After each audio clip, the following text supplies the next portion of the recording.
की फतेह है। विघ्न विनाशन सोए सतनाम।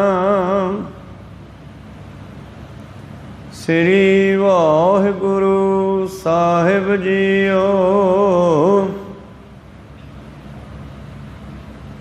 श्री राग महला पहला।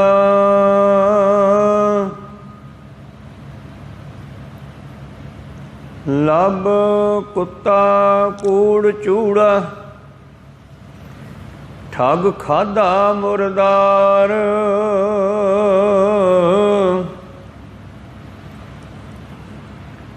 पर निंदा पर मल मुख सुधी,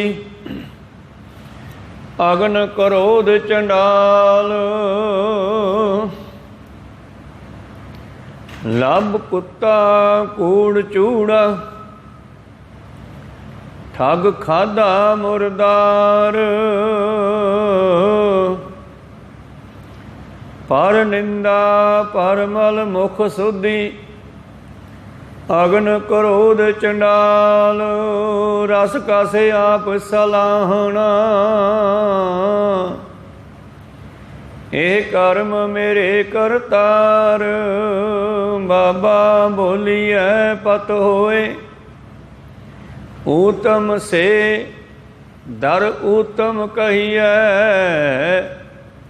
नीच कर्म वह रोए।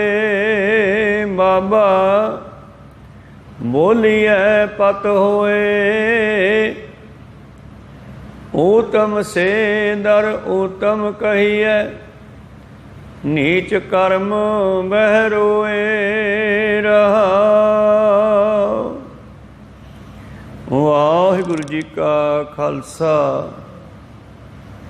वाहिगुरु जी की फतेह। आओ गुरु प्यारे गुरु सवारे सतसंगी जनो, रोजाना की तरह पातशाह जी की अपार किरपा बख्शिश का सदका अमृत वेले तो लै करके ही पातशाह जी के चरणा कमलों विखे हाजरियां लवा रहे हाँ। आओ पवित्र बाणी की विचार नाल जुड़ना करिए जी। आप जी राग श्री राग का पवित्र शब्द जो धन धन श्री गुरु नानक देव महाराज जी ने उचारण किया, अंग 15 तो शब्द का पाठ सरवण किया। इस पवित्र शब्द राही धन धन श्री गुरु नानक देव महाराज जी की बख्शिश करते हैं। सरवण करिए उस तो पहला गुरु का बख्शिया फतेह का नारा करो बुलंद गज के आखो जी। वाहिगुरु जी का खालसा, वाहिगुरु जी की फतेह। सतनाम। श्री वाहिगुरु साहिब जीओ। श्री राग महला पहला। लब कुत्ता कूड़ चूड़ा, ठग खाधा मुरदार। पर निंदा पर मल मुख सुधी, अगन क्रोध चंडाल। बाबा बोलिए पत होए, ऊतम से दर ऊतम कहिए। नीच कर्म वह रोए रहा। धन धन श्री गुरु नानक देव जी महाराज इस पवित्र नूं कित्थे उचारण करते हैं।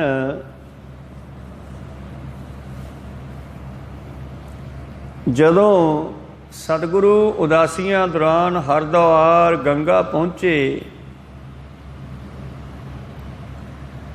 और गंगा के पवित्र किनारे ते जा कर के निवास किया, ਉੱਥੇ ਬੈਠ ਕੇ ਪਰਮੇਸ਼ਰ ਦੀ ਸਿਫਤ ਸਲਾਹ ਕਰਨ ਲੱਗੇ। ਬਹੁਤ ਸਾਰੇ ਲੋਕਾਂ ਨੇ ਧੰਨ ਗੁਰੂ ਨਾਨਕ ਦੇਵ ਜੀ ਦੇ ਬਚਨ ਸਰਵਣ ਕੀਤੇ। ਜਦੋਂ ਉੱਥੇ ਸਤਿਗੁਰਾਂ ਨੇ ਪੁੱਠੇ ਪਾਸੇ ਪਾਣੀ ਸਿੱਟ ਕਰਕੇ ਲੋਕਾਂ ਨੂੰ ਗਿਆਨ ਦਿੱਤਾ ਕਿ ਸਾਨੂੰ ਪਰਮੇਸ਼ਰ ਨਾਲ ਜੁੜਨਾ ਚਾਹੀਦਾ, ਕਰਮ ਕਾਂਡਾਂ ਵਿੱਚ ਕੁਝ ਨਹੀਂ ਰੱਖਿਆ। ਤੁਹਾਡਾ ਸਿੱਟਿਆ ਹੋਇਆ ਪਾਣੀ ਸੂਰਜ ਤੱਕ ਨਹੀਂ ਪਹੁੰਚਦਾ, ਉੱਥੇ ਕਿਸੇ ਦਾ ਭੇਜਿਆ ਕੁਛ ਨਹੀਂ ਪਹੁੰਚਦਾ। ਮਨੁੱਖ ਨੂੰ ਆਪਣੇ ਕਰਮਾਂ ਦਾ ਫਲ ਹੀ ਮਿਲਦਾ ਹੈ, ਜੋ ਦੁਨੀਆ ਵਿੱਚੋਂ ਕਰਮ ਕਰਕੇ ਗਿਆ। ਤਾਂ ਉਹਨਾਂ ਦੇ ਵਿੱਚ ਬਹੁਤ ਸਾਰੇ ਕਾਂਸ਼ੀ ਦੇ ਵਿਦਵਾਨ ਵੀ ਆ ਗਏ। ਜਦੋਂ ਸਤਿਗੁਰਾਂ ਦੇ ਬਾਰੇ ਉਹਨਾਂ ਨੂੰ ਗਿਆਨ ਹੋਇਆ ਵੀ ਇਹ ਤਾਂ ਕੋਈ ਪਰਮੇਸ਼ਰ ਦੇ ਅਵਤਾਰ ਹਨ, ਮਹਾਂਪੁਰਸ਼ ਹਨ, ਰੱਬ ਦੇ ਨਾਲ ਜੁੜੇ ਹੋਏ, ਉਹਨਾਂ ਨੇ ਨਮਸਕਾਰ ਬੇਨਤੀ ਕੀਤੀ ਕਿ ਮਹਾਰਾਜ ਅਸੀਂ ਵੇਦ ਸ਼ਾਸਤਰ ਨਿਤਾ ਪ੍ਰਤੀ ਪੜ੍ਹਦੇ ਸੁਣਦੇ ਹਾਂ, ਪਰ ਸਾਡੇ ਹਿਰਦੇ ਵਿੱਚ ਸ਼ਾਂਤੀ ਨਹੀਂ ਆ ਰਹੀ, ਨਾ ਹੰਕਾਰ ਮਿਟਦਾ, ਇਹਨਾਂ ਪੰਜਾਂ ਵਿਕਾਰਾਂ ਤੋਂ ਕਿਵੇਂ ਖਹਿੜਾ ਛੁੱਟੇਗਾ। ਇਸ ਬਚਨ ਹੀ ਸਤਿਗੁਰੂ ਪੰਜਵੇਂ ਪਾਤਸ਼ਾਹ ਕੋਲ ਵੀ ਕਿਸੇ ਸਿੱਖ ਨੇ ਕੀਤਾ ਕਿ ਮਹਾਰਾਜ ਵਿਕਾਰਾਂ ਤੋਂ ਖਹਿੜਾ ਛਡਾਓ, ਪਾਠ ਪੜ੍ਹਿਓ ਔਰ ਵੇਦ ਵਿਚਾਰਿਓ, ਨਿਵਲ ਭਯੰਗਮ ਸਾਧੇ, ਪੰਜ ਜਣਾ ਸੋ ਸੰਗ ਨ ਛੁਟਕਿਓ, ਅਧ ਕੇ ਅਹਮ ਬੁੱਧ ਬਾਧੇ।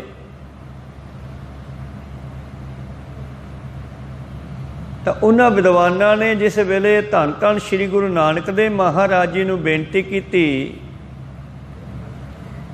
ਕਿ ਸਾਨੂੰ ਕੁਝ ਦੱਸੋ ਕਿ ਸਾਨੂੰ ਉਹ ਨਾਮ ਦਾ ਰਸ ਜਿਹੜਾ ਹੈ ਕਿਵੇਂ ਆਵੇਗਾ, ਸ਼ਾਂਤੀ ਕਿਵੇਂ ਆਵੇਗੀ, ਤੇ ਬੰਦਾ ਅਸ਼ਾਂਤ ਕਿਉਂ ਹੈ? ਪੰਜਾਂ ਵਿਕਾਰਾਂ ਕਰਕੇ। ਇਸੇ ਸ਼ਬਦ ਦੇ ਨਾਲ ਹੀ ਸਤਿਗੁਰਾਂ ਨੇ ਰਾਏ ਬਲਾਰ ਨੂੰ ਵੀ ਗਿਆਨ ਦਿੱਤਾ। ਜਦੋਂ ਉਹਨੇ ਪੁੱਛਿਆ ਮਹਾਰਾਜ ਆਪ ਜੀ ਦੁਨੀਆ ਨੂੰ ਤਾਰਨ ਆਏ ਹੋ, ਕਿਰਪਾ ਕਰਕੇ ਮੈਨੂੰ ਵੀ ਆਪਣਾ ਉਪਦੇਸ਼ ਬਖਸ਼ੋ। ਤੋ ਸਤਿਗੁਰ ਨੇ ਸ਼ਬਦ ਉਚਾਰਨ ਕੀਤਾ ਉਹਨਾਂ ਕਾਸ਼ੀ ਦੇ ਲੋਕਾਂ ਨੂੰ, ਤੇ ਅੱਜ ਇਹ ਬਾਣੀ ਸਾਨੂੰ ਸਾਰਿਆਂ ਨੂੰ ਸਮਝਾਉਂਦੀ ਹੈ, ਕਿਉਂਕਿ ਪ੍ਰਥਾਏ ਸਾਖੀ ਮਹਾਂਪੁਰਖ ਬੋਲਦੇ, ਸਾਂਝੀ ਸਗਲ ਜਹਾਨੇ। ਪਰਮੇਸ਼ਰ ਦੇ ਪਿਆਰੇ ਜੋ ਕਹਿੰਦੇ ਹਨ ਉਹ ਸਾਰਿਆਂ ਵਾਸਤੇ ਹੁੰਦਾ ਹੈ, ਕਿਸੇ ਇੱਕ ਦੇ ਲਈ ਨਹੀਂ, ਸਾਰੀ ਦੁਨੀਆ ਦੇ ਵਾਸਤੇ ਹੀ ਸਾਂਝਾ ਹੁੰਦਾ ਹੈ। ਤਾਂ ਗੁਰੂ ਪਿਆਰਿਓ, ਸਤਿਗੁਰੂ ਪਾਤਸ਼ਾਹ ਜੀ ਬਖਸ਼ਿਸ਼ ਕਰਦੇ ਹਨ ਕਿ ਮਨੁੱਖ ਦੇ ਅੰਦਰ ਸ਼ਾਂਤੀ ਕਿਉਂ ਨਹੀਂ? ਕਿਉਂਕਿ ਇਹਦੇ ਅੰਦਰ ਤਾਂ ਪਸ਼ੂਆਂ ਦੀ ਬਿਰਤੀ ਬਣੀ ਹੋਈ ਹੈ। ਪਸ਼ੂਆਂ ਦੀ ਬਿਰਤੀ ਹੈ ਜਿੱਥੇ, ਉੱਥੇ ਪਸ਼ੂਆਂ ਵਾਲਾ ਹੀ ਹਾਲ ਹੈ, ਤੇ ਮਨੁੱਖ ਨੂੰ ਸ਼ਾਂਤੀ ਕਿਵੇਂ ਆ ਸਕਦੀ ਹੈ? ਸ਼ਬਦ ਆਰੰਭ ਕਰਦੇ ਹਨ ਧੰਨ ਧੰਨ ਸ੍ਰੀ ਗੁਰੂ ਨਾਨਕ ਦੇਵ ਜੀ ਮਹਾਰਾਜ। ਸ੍ਰੀ ਰਾਗ ਮਹਲਾ ਪਹਿਲਾ। ਲੱਭ ਕੁੱਤਾ ਕੂੜ ਚੂੜਾ, ਠੱਗ ਖਾਦਾ ਮੁਰਦਾਰ। ਜਦੋਂ ਮਨੁੱਖ ਦੇ ਅੰਦਰ ਕੋਈ ਲਾਲਚ ਹੁੰਦਾ ਹੈ, ਉਦੋਂ ਆਪਣੇ ਲਾਲਚ ਨੂੰ ਪੂਰਾ ਕਰਨ ਵਾਸਤੇ ਬੰਦਾ ਬੜੀ ਭੱਜ ਦੌੜ ਕਰਦਾ ਹੈ।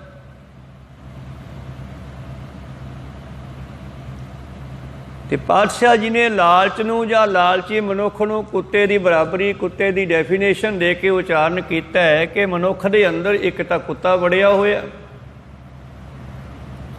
ਜਿਹੜਾ ਦਿਨ ਰਾਤ ਮਨੁੱਖ ਦੇ ਅੰਦਰ ਭੌਂਕਦਾ ਰਹਿੰਦਾ ਹੈ। ਭਾਵ ਲਾਲਚ ਦੇ ਫੁਰਨੇ ਅੰਦਰ ਚੱਲਦੇ ਰਹਿੰਦੇ ਆ, ਟਿਕਦੇ ਹੀ ਨਹੀਂ। ਇੱਕ ਹੋਰ ਸ਼ਬਦ ਹੈ ਇਸੇ ਤਰ੍ਹਾਂ ਦਾ, ਏਕ ਸਵਾਨ ਦੋਏ ਸਵਾਣੀ, ਨਾਲ ਭਲਕੇ ਭੌਂਕੇ ਸਦਾ ਬਿਆਲ।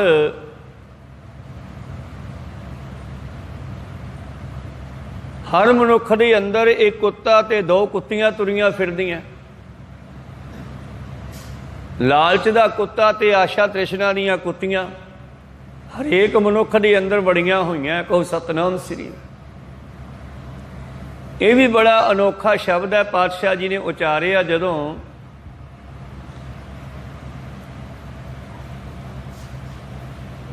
ਕਹਿੰਦੇ ਕਰਤਾਰਪੁਰ ਬੈਠੇ ਸਨ, ਦੀਵਾਨ ਸਜਿਆ ਹੋਇਆ ਸੀ,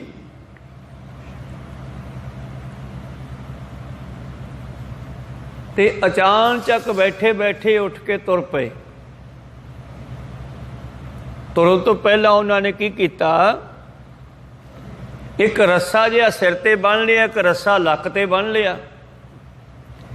ਲੱਕ ਵਾਲੇ ਰੱਸੇ ਨਾਲ ਇੱਕ ਛੁਰਾ ਨੰਗਾ ਬੰਨ੍ਹ ਲਿਆ।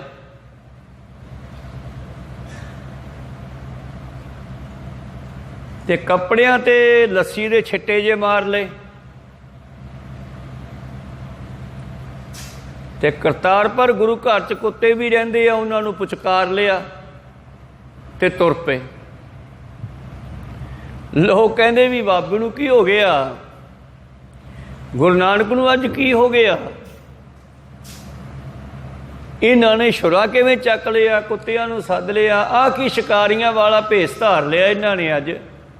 ਆ ਬਿੱਲੀ ਮਾਰ ਨਹੀਂ ਆਉਂਦੇ ਆਪਣੇ ਪਿੰਡਾਂ ਦੇ ਵਿੱਚ, ਕਈ ਵਾਰੀ ਬਿੱਲੀਆਂ ਮਾਰ ਕੇ ਖਾਂਦੇ ਆ, ਕੱਛੂ ਖਾਂਦੇ ਆ, ਡੱਡੂ ਖਾਂਦੇ ਆ ਉਹ ਲੋਕ।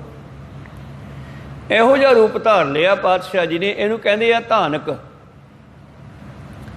ਧਾਨਕ ਰੂਪ ਰਹਾ ਕਰਤਾਰ।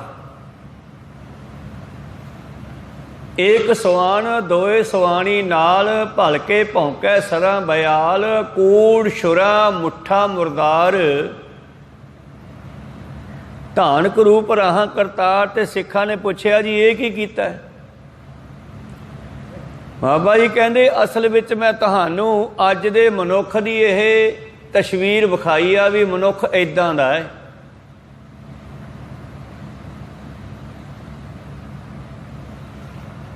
ਥਾਂ ਥਾਂ ਤੇ ਦੁਨੀਆ ਦੇ ਵੀ ਸ਼ਿਕਾਰ ਕਰਨ ਨੂੰ ਫਿਰਦਾ ਹੈ। ਹਮੇਸ਼ਾ ਆਪਣੇ ਅੰਦਰ ਆਸ਼ਾ ਤ੍ਰਿਸ਼ਨਾ ਤੇ ਲਾਲਚ ਨੂੰ ਵਸਾਈ ਰੱਖਦਾ ਹੈ। ਝੂਠ ਦਾ ਛੁਰਾ ਚੱਕੀ ਰੱਖਦਾ ਲੋਕਾਂ ਨੂੰ ਲੁੱਟਣ ਵਾਸਤੇ। ਕੂੜ ਛੁਰਾ, ਮੈਂ ਤਾਂ ਪ੍ਰਤੱਖ ਬੰਨ ਲਿਆ ਨਾ ਛੁਰਾ ਨੰਗਾ ਇੱਕ ਲੱਕ ਤੇ। ਇੱਦਾਂ ਦਾ ਛੁਰਾ ਝੂਠ ਦਾ ਹਰੇਕ ਮਨੁੱਖ ਦੇ ਕੋਲ ਹੈ ਦੁਨੀਆ ਨੂੰ ਲੁੱਟਣ ਵਾਸਤੇ। ਕੂੜ ਛੁਰਾ, ਝੂਠ ਦਾ ਛੁਰਾ, ਤੇ ਝੂਠ ਦੇ ਛੁਰੇ ਨਾਲ ਦੁਨੀਆ ਲੁੱਟ ਲੁੱਟ ਕੇ ਖਾਣਾ ਮਾਨੋ ਮਰੇ ਹੋਏ ਪਸ਼ੂ ਖਾਣ ਦੇ ਬਰਾਬਰ ਹੈ। ਕਹੋ ਸਤਨਾਮ, ਮੁਰਦਾ ਖਾਣ ਦੇ ਬਰਾਬਰ ਹੈ। ਜਿਹੜੇ ਕਹਿੰਦੇ ਅਸੀਂ ਤਾਂ ਜੀ ਬਹੁਤ ਧਰਮੀ ਬੰਦੇ ਆ, ਵੈਸ਼ਨੂੰ ਬੰਦੇ ਆ, ਕੁਛ ਖਾਂਦੇ ਨਹੀਂ, ਉਹ ਵੀ ਲੋਕਾਂ ਦਾ ਖੂਨ ਪੀਂਦੇ ਆ, ਗਰੀਬ ਲੋਕਾਂ ਦਾ। ਝੂਠ ਬੋਲ ਕੇ ਵਪਾਰ ਕਰਕੇ ਜਿਹੜੇ ਲੋਕ ਆਪਣਾ ਗੁਰੂ ਪਿਆਰਿਓ ਪਾਤਸ਼ਾਹ ਦਾ ਬਚਨ ਹੈ, ਪਾਪਾਂ ਬਾਝੋਂ ਹੋਵੇ ਨਾਹੀ ਮੋਇਆ ਸਾਥ ਨ ਜਾਈ। ਬੇਅੰਤ ਮਾਇਆ ਇਕੱਠੀ ਕਰਨੀ ਚਾਹੁੰਦੇ ਆ ਦਸਾਂ ਨੌਹਾਂ ਦੀ ਕਿਰਤ ਨਾਲ, ਤਾਂ ਸਮਾਂ ਹੀ ਲੰਘਦਾ ਮਨੁੱਖ ਦਾ। ਵੱਡੇ ਮਹਿਲ ਕੋਠੀਆਂ, ਐਸ਼ੋ ਇਸ਼ਰਤ ਕਾਰਾਂ ਗੱਡੀਆਂ, ਇਹ ਸਭ ਤਾਂ ਫਿਰ 2 ਨੰਬਰ ਦੀ ਮਾਇਆ ਨਾਲ ਹੀ ਆਉਂਦੀਆਂ। ਤੇ ਸਤਿਗੁਰੂ ਪਾਤਸ਼ਾਹ ਜੀ ਕਹਿੰਦੇ ਉਹ ਲੋਕ ਹਮੇਸ਼ਾ ਆਪਣੇ ਕੂੜ ਛੁਰਾ ਮੁੱਠਾ ਮੁਰਦਾਰ, ਧਾਨਕ ਰੂਪ ਰਹਾ ਕਰਤਾਰ, ਹਮੇਸ਼ਾ ਸ਼ਿਕਾਰੀ ਅੱਖ ਰੱਖਦੇ ਐ, ਧਾਨ ਕੇ ਬਣੇ ਰਹਿੰਦੇ ਆ, ਜਿਵੇਂ ਬਿੱਲੀ ਮਾਰ ਹੁੰਦੇ ਆ। ਇਸੇ ਤਰ੍ਹਾਂ ਦਾ ਬਚਨ ਇੱਥੇ ਉਹਨਾਂ ਬ੍ਰਾਹਮਣਾਂ ਨੂੰ ਗਿਆਨ ਦਿੰਦੇ ਹੋਏ ਕਹਿੰਦੇ ਬੰਦੇ ਨੂੰ ਸ਼ਾਂਤੀ ਕਿੱਥੋਂ ਆਵੇ, ਇਹਦੇ ਅੰਦਰ ਤਾਂ ਝੂਠ ਦਾ, ਲਾਲਚ ਦਾ ਕੁੱਤਾ ਭੌਂਕ ਰਿਹਾ। ਲਾਲਚ ਛੱਡੇ ਤਾਂ ਸ਼ਾਂਤੀ ਆਵੇ ਨਾ। ਲੱਭ ਕੁੱਤਾ ਕੂੜ ਚੂੜਾ। ਹੁਣ ਜਿਹੜਾ ਚੂੜਾ ਸ਼ਬਦ ਹੈ ਗੁਰੂ ਪਿਆਰਿਓ, ਇਹ ਚੰਡਾਲ ਵਾਸਤੇ ਵਰਤਿਆ ਗਿਆ। ਚੰਡਾਲ ਜਿਹੜੇ ਹੁੰਦੇ ਹਨ ਉਹਨਾਂ ਦੇ ਵੀ ਕੰਮ ਇੱਦਾਂ ਦੇ ਹੁੰਦੇ ਆ, ਭ੍ਰਿਸ਼ਟ ਕੰਮ। ਜਿਵੇਂ ਪਹਿਲਾਂ ਧਾਨਕੇ ਦੀ ਗੱਲ ਕੀਤੀ ਆਪਾਂ, ਤੇ ਚੰਡਾਲ ਜਿਹੜੇ ਹਨ ਇਸੇ ਤਰ੍ਹਾਂ ਦੇ ਪਸ਼ੂ ਬਿੱਲੀਆਂ ਆਦਿ ਮਾਰ ਕੇ ਖਾਂਦੇ ਆ। ਜਿਹਨੂੰ ਅਸੀਂ ਚੂੜਾ ਕਹਿ ਰਹੇ ਹਾਂ ਉਹ ਚੂੜਾ ਨਹੀਂ ਹੈ। ਇਹ ਸੱਚ ਜਾਣਿਓ, ਮਨੁੱਖ ਨੂੰ ਚੂੜਾ ਨਹੀਂ ਕਿਹਾ, ਮਾਰੀ ਬਿਰਤੀ ਨੂੰ ਚੂੜਾ ਕਿਹਾ ਗਿਆ ਇੱਥੇ ਕਿ ਮਨੁੱਖ ਦੀ ਬਿਰਤੀ ਚੰਡਾਲਾਂ ਵਰਗੀ, ਧਾਣਕਿਆਂ ਵਰਗੀ, ਸ਼ਿਕਾਰੀਆਂ ਵਰਗੀ ਹੋ ਚੁੱਕੀ ਹੈ। ਫਿਰ ਉਹ ਚੰਡਾਲ, ਉਹ ਧਾਣਕੇ, ਉਹ ਸ਼ਿਕਾਰੀ ਕਿੱਥੇ ਟਿਕਦੇ ਆ? ਸਾਰਾ ਦਿਨ ਭਟਕਦੇ ਰਹਿੰਦੇ ਆ, ਬਿੱਲੀਆਂ ਲੱਭਦੇ ਰਹਿੰਦੇ ਆ, ਜਾਨਵਰ ਲੱਭਦੇ ਰਹਿੰਦੇ ਆ ਮਾਰਨ ਵਾਸਤੇ। ਇਸੇ ਤਰ੍ਹਾਂ ਮਨੁੱਖ ਦੇ ਅੰਦਰ ਇਹ ਚੰਡਾਲ ਬਿਰਤੀ ਆ ਗਈ, ਦਿਨ ਰਾਤ ਇਹੀ ਵੇਖਦਾ ਰਹਿੰਦਾ ਕਿੱਥੋਂ ਠੱਗੀ ਮਾਰਾਂ, ਕਿੱਥੋਂ ਲੁੱਟਮਾਰ ਕਰਾਂ ਮੈਂ।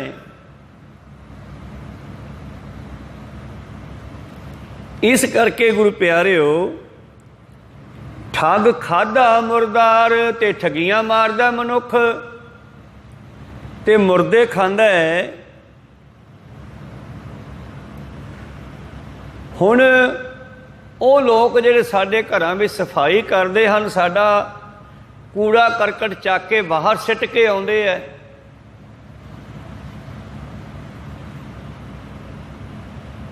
ਕੁਝ ਮਨੁੱਖ ਜਿਹੜੇ ਹਨ ਨਿੰਦਿਆ ਕਰਕੇ ਦੂਸਰੇ ਮਨੁੱਖਾਂ ਦੇ ਪਾਪਾਂ ਦਾ ਕੂੜਾ ਚੱਕੀ ਫਿਰਦੇ ਆ ਸਿਰ ਤੇ। ਪਰ ਨਿੰਦਾ ਪਰ ਮਲ ਮੁਖ ਸੁੱਧੀ, ਨਿੰਦਾ ਕਰਕੇ ਦੂਜਿਆਂ ਦਾ ਕੂੜਾ ਦੂਜਿਆਂ ਦਾ ਢੋਂਦੇ ਫਿਰਦੇ ਆ ਗੰਦ। ਇਸ ਕਰਕੇ ਧੰਨ ਗੁਰੂ ਨਾਨਕ ਦੇਵ ਜੀ ਮਹਾਰਾਜ ਉਹਨਾਂ ਬ੍ਰਾਹਮਣਾਂ ਨੂੰ ਕਹਿਣ ਲੱਗੇ, ਸ਼ਾਂਤੀ ਕਿੱਥੋਂ ਆਵੇ? ਬੰਦੇ ਦੀ ਬਿਰਤੀ ਵੇਖੋ ਕੈਸੀ ਹੋ ਚੁੱਕੀ ਆ।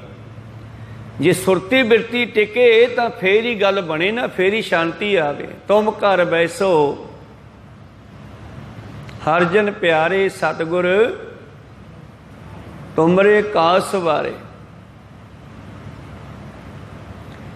ਇਸ ਕਰਕੇ ਸਤਿਗੁਰੂ ਪਾਤਸ਼ਾਹ ਜੀ ਕਹਿੰਦੇ, ਸਿੱਖੋ ਤੁਸੀਂ ਆਪਣੇ ਨਿਜ ਸਰੂਪ ਨਾਲ ਜੁੜੇ ਰਹੋ, ਇਹਨਾਂ ਵਿਕਾਰਾਂ ਨੂੰ ਛੱਡ ਕੇ ਫੇਰ ਹੀ ਸ਼ਾਂਤੀ ਆਵੇਗੀ। ਜੋ ਵੇਦ ਗ੍ਰੰਥ ਬਾਣੀ ਕਹਿੰਦੀ ਆ ਉਹਦੇ ਮੁਤਾਬਕ ਚੱਲਣਾ ਸ਼ੁਰੂ ਕਰੋ।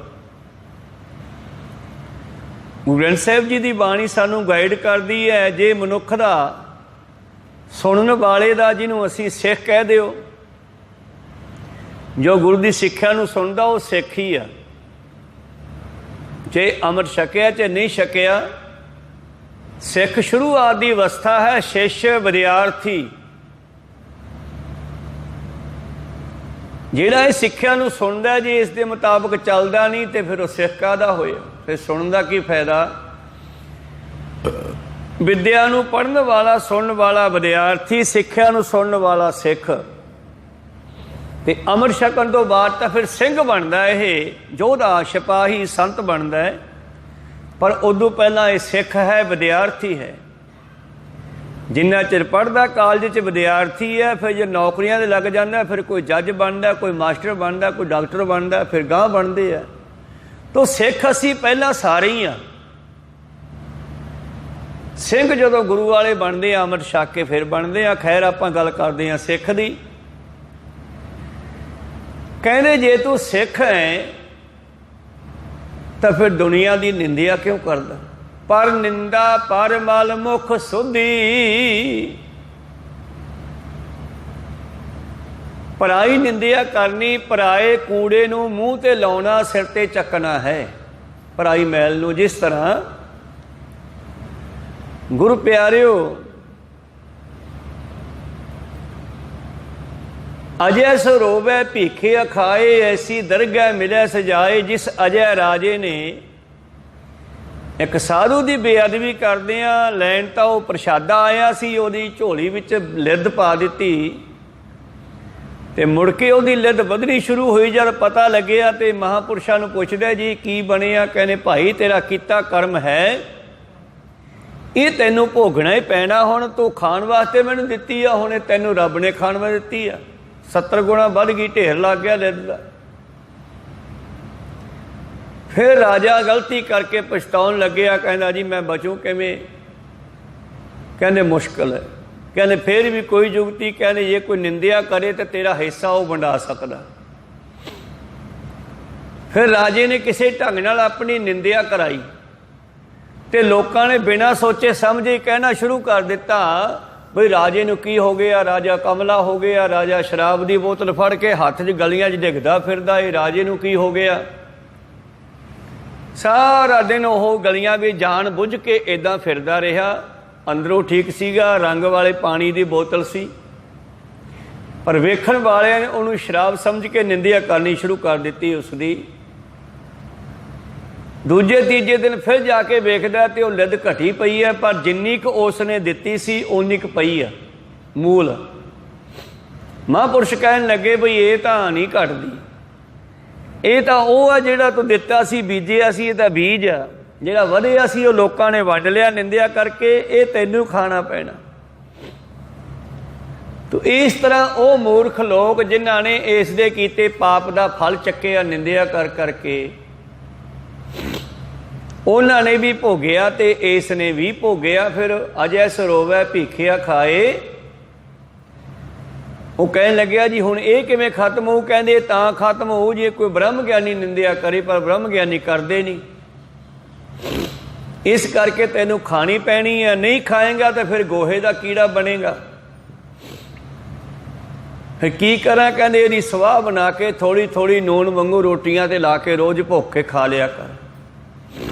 ਤੋ ਕਹਿਣ ਤੋਂ ਭਾਵ ਹੈ ਪਰ ਨਿੰਦਾ ਪਰਮਲ ਮੁਖ ਸੁਧੀ, ਅਗਨ ਕ੍ਰੋਧ ਚੰਡਾਲ। ਹੁਣ ਸ਼ਾਂਤੀ ਕਿੱਥੇ ਆਵੇ? ਅੰਦਰ ਤਾਂ ਚੰਡਾਲ ਬੈਠਾ, ਕ੍ਰੋਧ ਬੈਠਾ। ਚੰਡਾਲ ਦਾ ਕੰਮ ਬੜਾ ਭਿਆਨਕ ਹੈ। ਸ਼ਮਸ਼ਾਨ ਘਾਟ ਵਿੱਚ ਵੀ ਜਿਹੜੇ ਮਨੁੱਖ ਰਹਿੰਦੇ ਹੈ, ਇਹਨਾਂ ਦਾ ਵੀ ਨਾਮ ਚੰਡਾਲ ਹੁੰਦਾ ਹੈ। ਇਹ ਉੱਥੇ ਸੰਸਕਾਰ ਕਰਦੇ ਆ ਲੋਕਾਂ ਦਾ, ਮਰਿਆਂ ਹੋਇਆਂ ਨੂੰ ਇਹ ਸੰਭਾਲਦੇ ਆ। ਚੰਡਾਲ ਉਹ ਵੀ ਹੁੰਦੇ ਆ ਜਿਹੜੇ ਬਿੱਲੀ ਮਾਰ ਹੁੰਦੇ ਆ। ਚੰਡਾਲ ਮਨੁੱਖ ਦੀ ਮਾੜੀ ਬਿਰਤੀ ਨੂੰ ਕਿਹਾ ਇੱਥੇ ਅਸਲ ਵਿੱਚ। ਕਹੋ ਸਤਨਾਮ ਸ੍ਰੀ। ਜਿਹੜੀ ਮਨੁੱਖ ਦੀ ਬਿਰਤੀ ਮਾੜੀ ਹੋ ਚੁੱਕੀ ਹੈ ਨਾ, ਜਣੇ ਖੜੇ ਲੁੱਟਣ ਨੂੰ ਫਿਰਦੀ ਹੈ, ਠੱਗਣ ਨੂੰ ਫਿਰਦੀ ਹੈ, ਮਾਰਨ ਨੂੰ ਫਿਰਦੀ ਹੈ, ਇਹ ਮਨੁੱਖ ਦੀ ਕ੍ਰੋਧੀ ਤੇ ਚੰਡਾਲ ਬਿਰਤੀ ਜਿਹੜੀ ਬਣ ਚੁੱਕੀ ਹੈ, ਅੰਦਰ ਕ੍ਰੋਧ ਦੀ ਅੱਗ ਦੇ ਭਾਂਬੜ ਬਲਦੇ ਹੈ, ਤੇ ਇਹਨੂੰ ਸ਼ਾਂਤੀ ਕਿੱਥੋਂ ਆਵੇ? ਗੰਗਾ ਦੇ ਬ੍ਰਾਹਮਣ ਕਹਿੰਦੇ ਅਸੀਂ ਵੇਦ ਬੜੇ ਪੜ੍ਹਦੇ ਹਾਂ ਪਰ ਸਾਨੂੰ ਸ਼ਾਂਤੀ ਨਹੀਂ ਆ ਰਹੀ। ਸਤਿਗੁਰੂ ਪਾਤਸ਼ਾਹ ਕਹਿੰਦੇ ਦਿਮਾਗ ਦੇ ਵਿੱਚੋਂ ਆਹ ਚੀਜ਼ਾਂ ਕੱਢੋ, ਫਿਰ ਸ਼ਾਂਤੀ ਆਊਗੀ। ਕਿਉਂਕਿ ਸਤਿਗੁਰੂ ਉਹ ਵੈਦ ਹੈ ਜਿਹੜਾ ਸੂਖਮ ਤੋਂ ਸੂਖਮ ਨੂੰ ਵੀ ਫੜ ਲੈਂਦਾ। ਸੰਸਾਰੀ ਵੈਦ ਤਾਂ ਦਵਾਈਆਂ ਜਾਣਦੇ ਆ ਮੋਟੇ ਤੌਰ ਤੇ, ਪਰ ਗੁਰੂ ਨਾਨਕ ਪਾਤਸ਼ਾਹ ਜੀ ਜੜ ਫੜਦਾ ਬਿਮਾਰੀ ਪੈਦਾ ਕਿਉਂ ਹੋਈ ਹੈ। ਇਹ ਤਾਂ ਬਿਮਾਰੀਆਂ ਨੂੰ ਛਾਂਗਦੇ ਆ ਜਿਵੇਂ ਦਰਖਤ ਛਾਂਗਦੇ ਆ, ਥੋੜ੍ਹੇ ਸਮੇਂ ਲਈ ਦਬ ਜਾਂਦੀਆਂ, ਫਿਰ ਨਵੇਂ ਪੱਤੇ ਉੱਗਰ ਆਉਂਦੇ ਆ, ਫਿਰ ਨਵੀਂ ਬਿਮਾਰੀ ਨਿਕਲ ਆਉਂਦੀ ਆ। ਪਰ ਧੰਨ ਗੁਰੂ ਨਾਨਕ ਦੇਵ ਜੀ ਬਿਮਾਰੀਆਂ ਦੀ ਜੜ ਪੱਟਦੇ ਆ। ਜਦ ਮਨੁੱਖ ਦੇ ਅੰਦਰੋਂ ਇਹ ਪੰਜ ਵਿਕਾਰਾਂ ਦਾ ਖਾਤਮਾ ਹੋ ਗਿਆ ਤੇ ਫਿਰ ਚਿੰਤਾ ਆਵੇਗੀ ਨਹੀਂ। ਤਾਂ ਤੇ ਅੱਗੇ ਲਿਖਣਾ ਕਰਦੇ ਹਨ, ਇੱਕ ਮਨੁੱਖ ਦੀ ਹੋਰ ਬਿਰਤੀ ਮਾੜੀ ਹੈ ਕਿ ਗੱਲ ਗੱਲ ਤੇ ਆਪਣੀ ਮਹਿਮਾ ਕਰੀ ਜਾਂਦਾ। ਕੋਈ ਸਤਨਾਮ ਸੀ। ਰਸ ਕਸ ਆਪ ਸਲਾਹਣਾ। ਗੱਲ ਗੱਲ ਤੇ ਆਪਣੇ ਆਪ ਨੂੰ ਚੰਗਾ ਦੱਸੀ ਜਾਂਦਾ। ਪਰ ਨਿੰਦਾ ਪਰਮਲ ਮੁਖ ਸੁਧੀ। ਪਰਾਈ ਨਿੰਦਿਆ ਕਰਕੇ ਅਲਮਲ ਖਾਈ, ਸਿਰ ਛਾਈ ਪਾਈ, ਮੂਰਖ ਅੰਧੇ ਪਤ ਗਵਾਈ। ਜਿਵੇਂ ਅਲਮਲ ਗੰਦੀਆਂ ਚੀਜ਼ਾਂ ਖਾਣ ਵਾਲੇ ਨੂੰ ਕੋਈ ਚੰਗਾ ਨਹੀਂ ਸਮਝਦਾ, ਇਸੇ ਤਰ੍ਹਾਂ ਹੀ ਮਨੁੱਖ ਨਿੰਦਿਆ ਜਿਹੜੀ ਕਰਦਾ, ਜਿਹੜਾ ਉਹ ਵੀ ਚੰਗਾ ਨਹੀਂ ਹੈ। ਉਹ ਵੀ ਲੋਕਾਂ ਦੀ ਅਲਮਲ ਹੀ ਆਪਣੇ ਮੂੰਹ ਤੇ ਪਾਉਂਦਾ ਹੈ। ਅੱਗ ਦੀ ਨਿਆਈ। ਇਹ ਲੋਕ ਜਿਹੜੇ ਹਨ ਆਪਣੇ ਅੰਦਰ ਕ੍ਰੋਧ ਦੇ ਭਾਂਬੜ ਵਾਲ ਕੇ ਬੈਠੇ ਆ। ਸ਼ਾਂਤੀ ਕਿੱਥੋਂ ਆਵੇ? ਪੰਡਤੋ, ਲੱਭ ਕੁੱਤਾ, ਕੂੜ ਚੂੜਾ, ਠੱਗ ਖਾਧਾ ਮੁਰਦਾਰ, ਇਹ ਚੀਜ਼ਾਂ ਤਾਂ ਤੁਹਾਡੇ ਅੰਦਰ ਪਈਆਂ। ਬਾਹਰੋਂ ਇਹ ਚੀਜ਼ਾਂ ਮਨੁੱਖ ਨੂੰ ਨਹੀਂ ਕਹੀਆਂ ਕਿਸੇ ਨੂੰ, ਨਾ ਕੁੱਤੇ ਨੂੰ ਕਿਹਾ। ਜਿਹੜਾ ਮਨੁੱਖ ਲਾਲਚ ਕਰਦਾ ਉਹਦੀ ਡੈਫੀਨੇਸ਼ਨ ਕੁੱਤੇ ਵਰਗੀ ਹੈ, ਉਹਦਾ ਜੀਵਨ ਕੁੱਤੇ ਵਰਗਾ ਸਤਿਗੁਰਾਂ ਨੇ ਦੱਸਿਆ। ਧੰਨ ਗੁਰੂ ਨਾਨਕ ਦੇਵ ਜੀ ਮਹਾਰਾਜ ਕਹਿਣ ਲੱਗੇ, ਸਿੱਧੋ ਇਸ ਤਰ੍ਹਾਂ ਜਦੋਂ ਸਤਿਗੁਰੂ ਪਾਤਸ਼ਾਹ ਜੀ ਨੇ ਦੱਸਣਾ ਕੀਤਾ ਕਿ ਤੂੰ ਇੱਦਾਂ ਦੀ ਬਿਰਤੀ ਬਦਲ, ਅੰਦਰੋਂ ਸੁਭਾਅ ਨੂੰ ਬਦਲ।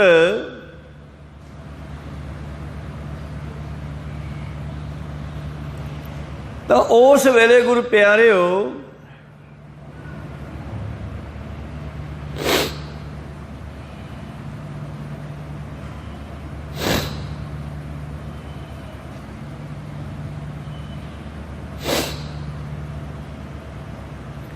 ਸਤਿਗੁਰੂ ਨਾਨਕ ਦੇਵ ਮਹਾਰਾਜ ਜੀ ਅੱਗੇ ਕਹਿੰਦੇ, ਗੱਲ ਗੱਲ ਤੇ ਮਨੁੱਖ ਆਪਣੇ ਆਪ ਦੀ ਸਲਹਿਤਾ ਕਰਦਾ ਹੈ, ਆਪਣੇ ਆਪ ਨੂੰ ਚੰਗਾ ਕਹਿੰਦਾ,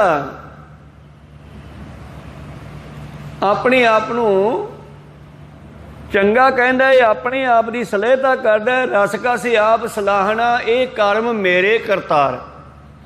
ਹੁਣ ਉਚਾਰਨ ਕਰ ਰਹੇ ਆ ਗੁਰੂ ਨਾਨਕ ਦੇਵ ਜੀ।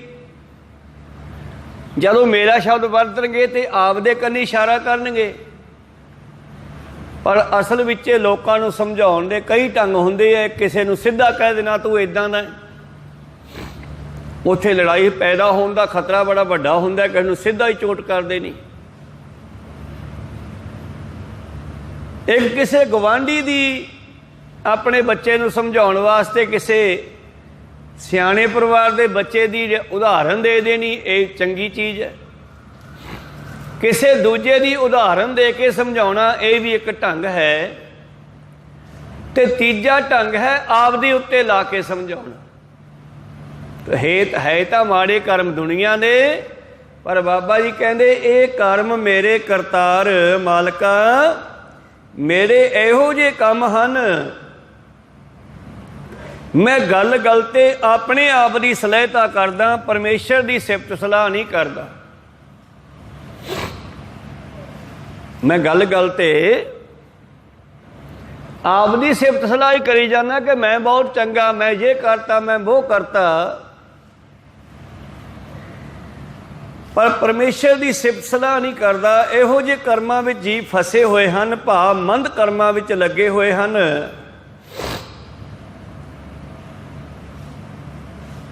ਬਾਬਾ ਬੋਲੀਆਂ ਪੱਤ ਹੋਈ, ਇੱਥੇ ਬਾਬਾ ਸੰਬੋਧਨ ਕਰਦੇ ਆ ਸਤਿਗੁਰੂ ਨਾਨਕ ਦੇਵ ਜੀ ਉਹਨਾਂ ਪੰਡਤਾਂ ਨੂੰ ਜਾਂ ਰਾਏ ਬੁਲਾਰ ਨੂੰ ਕਿ ਮਨੁੱਖ ਨੂੰ ਇਹੋ ਜਿਹੀ ਬੋਲੀ ਬੋਲਣਾ ਚਾਹੀਦਾ ਜਿਹਦੇ ਨਾਲ ਇੱਜ਼ਤ ਹੋਵੇ ਬੰਦੇ ਦੀ, ਚੰਗਾ ਬੋਲਣਾ ਚਾਹੀਦਾ। ਬਾਬਾ ਬੋਲੀਆਂ ਪੱਤ ਹੋਏ, ਇਹੋ ਜਿਹੀ ਬੋਲ ਬੋਲਣੇ ਚਾਹੀਦੇ ਆ, ਇਹੋ ਜਿਹੇ ਬਚਨ ਕਰਨੇ ਚਾਹੀਦੇ ਆ ਕਿ ਦੁਨੀਆ ਇੱਜ਼ਤ ਕਰੇ, ਸਤਿਕਾਰ ਕਰੇ। ਔਰ ਪਰਮੇਸ਼ਰ ਦੇ ਬੋਲ ਬੋਲੀਏ, ਉਹਦੇ ਸਿਮਰਨ ਕਰੀਏ, ਭਜਨ ਕਰੀਏ, ਤੇ ਫਿਰ ਉੱਥੇ ਵੀ ਸਤਿਕਾਰ ਹੋਣਾ। ਧਰਮ ਰਾਏ ਵੀ ਉਹਨਾਂ ਦਾ ਸਤਿਕਾਰ ਕਰਦਾ ਹੈ। ਧਰਮ ਰਾਏ ਐਸੇ ਚਵੈ ਕੀਤੋ ਭਵਨ ਪੁਨੀਤ। ਧਰਮਰਾਜ ਕੋਲ ਜਾਂਦੀਆਂ ਰੂਹਾਂ ਤੇ ਉਹ ਵੀ ਕਹਿੰਦਾ, ਭਾਈ ਤੁਸੀਂ ਤਾਂ ਸਾਡਾ ਘਰ ਪਵਿੱਤਰ ਕਰ ਦਿੱਤਾ। ਸੋ ਮਨੁੱਖ ਦੀ ਪ੍ਰਤਿਸ਼ਠਾ, ਵਡਿਆਈ, ਇੱਜ਼ਤ ਚੰਗਾ ਬੋਲਣ ਵਿੱਚ ਹੀ ਹੈ, ਮਾੜਾ ਬੋਲਣ ਵਿੱਚ ਨਹੀਂ।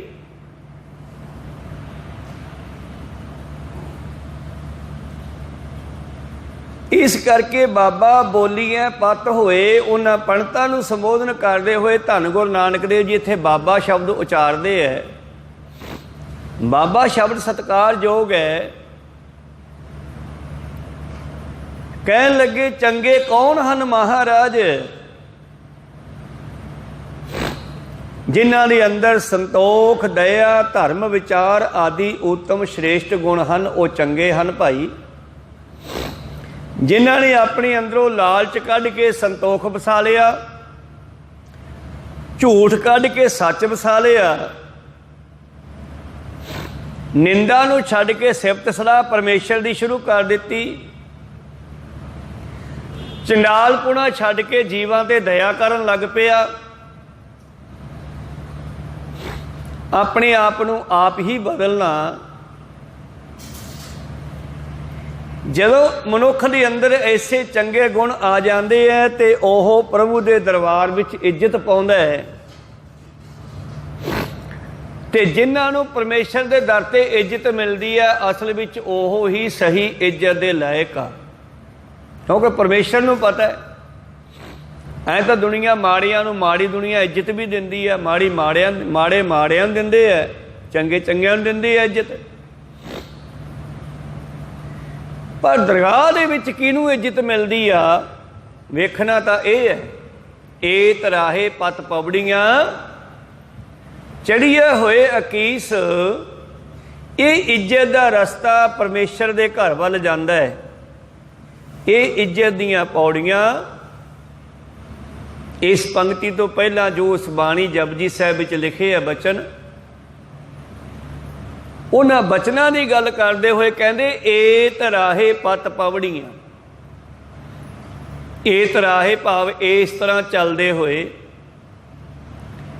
ਇੱਜ਼ਤ ਦੇ ਰਸਤੇ ਲੰਘਦੇ ਹੋਏ, ਚੜੀਏ ਹੋਏ ਇੱਕ ਈਸ, ਇੱਕ ਪਰਮੇਸ਼ਰ ਨਾਲ ਜੁੜ ਕੇ ਹੀ ਆਪਾਂ ਉਸ ਪਾਸੇ ਜਾ ਸਕਦੇ ਹਾਂ। ਇਹ ਗਿਣਤੀ 21 ਨਹੀਂ ਹੈ। ਜੇ ਗਿਣਤੀ ਵਾਲੇ ਪਾਸਿਓਂ ਵੀ ਅਰਥ ਕਰੀਏ ਤੇ ਸੰਗਤ 20 ਵਿਸਵੇ ਹੈ ਤੇ ਗੁਰੂ 21 ਵਿਸਵਾ ਹੈ। ਸੰਗਤ ਤੇ ਗੁਰੂ ਨਾਲ ਮਿਲ ਕੇ ਮਨੁੱਖ ਇਸ ਰਸਤੇ ਚੱਲੇ, ਗੁਰੂ ਵਾਲਾ ਬਣ ਕੇ ਸਤਸੰਗਤ ਕਰੇ ਤਾਂ ਇਹ ਰਸਤਾ ਤੈਨੂੰ ਪਰਮੇਸ਼ਰ ਤੱਕ ਲਿਜਾ ਸਕਦਾ ਹੈ। ਸੁਣ ਗੱਲਾਂ ਆਕਾਸ਼ ਕੀ ਕੀਟਾਂ ਆਈ ਰੀਸ। ਧੰਨ ਗੁਰੂ ਨਾਨਕ ਦੇਵ ਜੀ ਕਹਿੰਦੇ ਪਰਮੇਸ਼ਰ ਦੀਆਂ ਗੱਲਾਂ ਸੁਣ ਸੁਣ ਕੇ ਹੋਰ ਲੋਕਾਂ ਨੂੰ ਵੀ ਰੀਸ ਆਉਂਦੀ ਆ, ਨਿਮਾਣਿਆਂ ਨੂੰ ਵੀ ਆਪਾਂ ਵੀ ਚੱਲ ਸਕਦੇ ਹਾਂ। ਕੀੜੇ ਤੋਂ ਭਾਵ ਨਿਮਰਤਾ ਵਾਲਿਆਂ ਨੂੰ, ਜਿਵੇਂ ਇਹ ਵਿਦ ਸੁਣ ਕੇ ਜਾਟ ਰੋ ਉੱਠ ਭਗਤੀ ਲਾਗਾ। ਜਾਂ ਧੰਨੇ ਨੇ ਭਗਤਾਂ ਦੀ ਮਹਿਮਾ ਸੁਣੀ, ਰਵਿਦਾਸ ਢਵੰਤਾ ਢੋਰ ਨੀ ਤਿਨ ਤਿਆਗੀ ਮਾਇਆ। ਪ੍ਰਗਟ ਹੋਆ ਸਾਧ ਸੰਗ ਹਰ ਦਰਸ਼ਨ ਪਾਇਆ।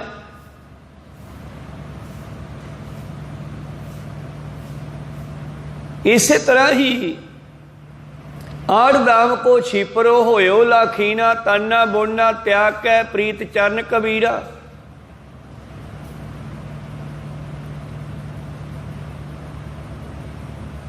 ਤੇ ਭਗਤ ਕਬੀਰ ਦੀ ਗੱਲ ਕਰਦੇ ਆ। ਤਾਨਾ ਬੋਨਾ ਤਿਆਗ ਕੈ ਪ੍ਰੀਤ ਚਰਨ ਕਬੀਰਾ। ਨੀਚ ਕੁਲਾ ਜੁਲਾਹਰਾ ਭਇਓ ਗੁਣੀ ਗਹੀਰਾ। ਰਵਿਦਾਸ ਢਵੰਤਾ ਢੋਰ ਨੀ ਤਿਨ ਤਿਆਗੀ ਮਾਇਆ। ਪ੍ਰਗਟ ਹੋਆ ਸਾਧ ਸੰਗ ਹਰ ਦਰਸ਼ਨ ਪਾਇਆ। ਸੈਨ ਨਾਈ ਬੁਤਕਾਰੀਆ ਉਹ ਘਰ ਘਰ ਸੁਣਿਆ। ਹਿਰਦੈ ਵਸਿਆ ਪਾਰ ਬ੍ਰਹਮ ਭਗਤਾਂ ਮੈਂ ਗਣਿਆ। ਇਹ ਬਿਦ ਸੁਣ ਕੇ ਜਾਟ ਰੋ ਉੱਠ ਭਗਤੀ ਲਾਗਾ। ਸੁਣ ਗੱਲਾਂ ਆਕਾਸ਼ ਕੀ ਕੀਟਾਂ ਆਈ ਰੀਸ। ਬਈ ਫਲਾਣੇ ਨੇ ਭਗਤੀ ਕਰਕੇ ਸੁੱਖ ਪ੍ਰਾਪਤ ਕੀਤਾ, ਪਰਮੇਸ਼ਰ ਦੀ ਪ੍ਰਾਪਤੀ ਕੀਤੀ, ਫਿਰ ਮਨਾ ਤੂੰ ਕਿਉਂ ਨਹੀਂ ਕਰ ਸਕਦਾ? ਭਾਵ ਤੂੰ ਵੀ ਕਰ ਸਕਦਾ, ਪਰ ਸ਼ਰਤ ਹੈ ਕਿ ਗੁਰੂ ਦੀ ਨਿਗਾਹ ਹੇਠ ਜਿਹੜਾ ਆ ਗਿਆ ਉਹ ਤੇ ਕਿਰਪਾ ਹੋ ਜਾਣੀ ਹੈ। ਨਾਨਕ ਨਦਰੀ ਪਾਈ ਹੈ। ਜਿਹੜਾ ਗੁਰੂ ਦੀ ਨਿਗਾਹ ਹੇਠ ਆ ਗਿਆ ਉਹ ਇਸ ਰਸਤੇ ਨੂੰ ਪ੍ਰਾਪਤ ਹੋ ਸਕਦਾ ਹੈ। ਜਿਹੜੇ ਝੂਠ ਨਾਲ ਜੁੜੇ ਹੋਏ ਆ, ਕੂੜੀ ਕੂੜਾ ਠੀਸ, ਉਹ ਉੱਥੇ ਹੀ ਖਤਮ ਹੋ ਜਾਂਦੇ ਹੈ। ਧੰਨ ਗੁਰੂ ਨਾਨਕ ਦੇਵ ਜੀ ਕਹਿੰਦੇ ਉਤਮ ਸੇ ਦਰ ਉਤਮ ਕਹੀਐ। ਉਤਮ ਉਹੀ ਹੈ ਜਿਹੜੇ ਪਰਮੇਸ਼ਰ ਦਰ ਤੇ ਉਤਮ ਹੋਣਗੇ। ਨੀਚ ਕਰਮ ਬਹਿ ਰੋਏ। ਤੇ ਮਾੜੇ ਕੰਮ ਕਰਨ ਵਾਲਿਆਂ ਨੂੰ ਰੋਣਾ ਹੀ ਪੈਂਦਾ ਹੈ। ਮਾੜੇ ਕਰਮ ਕਰਨ ਵਾਲਿਆਂ ਨੂੰ ਹਮੇਸ਼ਾ ਰੋਣਾ ਹੀ ਪੈਂਦਾ। ਭਾਵ ਰੋ ਰੋ ਕੇ ਨਮੋਸ਼ੀ ਪਛਤਾਵੇ ਵੀ ਸਮਾਂ ਗੁਜ਼ਾਰਨਾ ਪੈਂਦਾ। ਰਹਾਓ ਪਰ ਮਨੁੱਖ ਇਸ ਪਾਸੇ ਬਹੁਤ ਘੱਟ ਜੁੜਦਾ ਹੈ। ਤੇ ਜੁੜਿਆ ਤੇ ਕਿੱਥੇ ਜੁੜਿਆ? ਅਗਲਾ ਪਦਾ ਰਸ ਸੋਏ ਨਾ ਰਸ ਰੂਪਾ ਕਾਮਨ ਰਸ ਪਰਮਲ ਕੀ ਵਾਸ। ਮਨੁੱਖ ਸੋਨਾ ਚਾਂਦੀ ਇਕੱਤਰ ਕਰਕੇ ਇਹਦੇ ਰਸ ਵਿੱਚ ਜੁੜਿਆ ਹੋਇਆ। ਸੋਨੇ ਚੋਂ ਰਸ ਲੈਂਦਾ ਕਿ ਸਾਡੇ ਕੋਲ ਇੰਨਾ ਸੋਨਾ ਹੈ, ਖੁਸ਼ ਹੁੰਦਾ ਦੇਖ ਦੇਖ ਕੇ। ਰਸ ਸੋਇਨਾ ਰਸ ਰੂਪਾ, ਸੋਨੇ ਚਾਂਦੀ ਚੋਂ ਰਸ ਲੈਂਦਾ ਮਨੁੱਖ। ਕਾਮਣ ਇਸਤਰੀਆਂ ਦੇ ਰਸ ਵਿੱਚ ਖਚਤ ਹੈ। ਰਸ ਪਰਮਲ ਕੀ ਵਾਸ। इस तरह सतगुरु पातशाह जी कहते, परमल कहते हैं सेंट नूं, शरीर ते सेंट लाउंदा चंदन आदि दे, सुगंधी लाउंदा, इन्हां विचों भी रस लैंदा है। इस तरह सतगुरु पातशाह जी बख्शिश करते हैं। कहते एक राजा बड़ा धनवान सी, पर विषय विकारी भी सी। एक दिन उहदे चित्त विच ख्याल आया ते एक महात्मा नूं कहन लग्या, जी मैनूं उपदेश दिओ। महात्मा ने कहा कि औजाड़ विच एक मंदिर बनवाओ, उत्थे चल के मैं तैनूं उपदेश देवांगा। कहन जो राजे ने गल मन के जंगल विच मंदिर बनवा दिता। संतां ने जा करके उस कमरे नूं, उस मंदिर नूं इट्टां थमलियां आदि नाल पूरा भरवा दिता। दरवाजे भी इट्टां नाल भर के बंद कर दिते।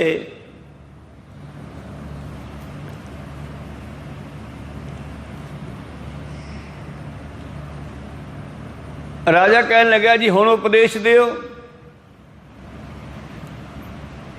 जो वो कमरा, मंदिर तो भाव घर हुंदा, कमरा हुंदा, जंगल विचों कमरा बनवाता, सारा विचों समान इट्टां दा भरता कमरा। जिहड़े गेट सन वो भी इट्टां भर के बंद कर दिते।